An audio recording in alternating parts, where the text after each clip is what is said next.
এই দেখেন একটা পাট হয়েছে আমার, পাটটা দেখেন আল্লাহ রহমত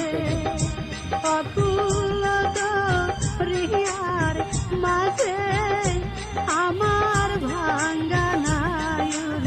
পাটটা আমার দেখেন কয় হাত দিতে পারে,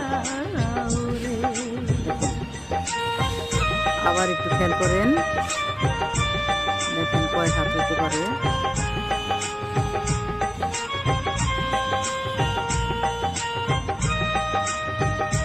দেখেন কি মোটা হয়েছে, একটা ফুলের মধ্যে লাগাইছে, বাঁশের মতো মোটা হয়েছে আমার পাট। যদি ভিডিওটা ভালো লাগে অবশ্যই শেয়ার করবেন, সাবস্ক্রাইব করে পাশে থাকবেন।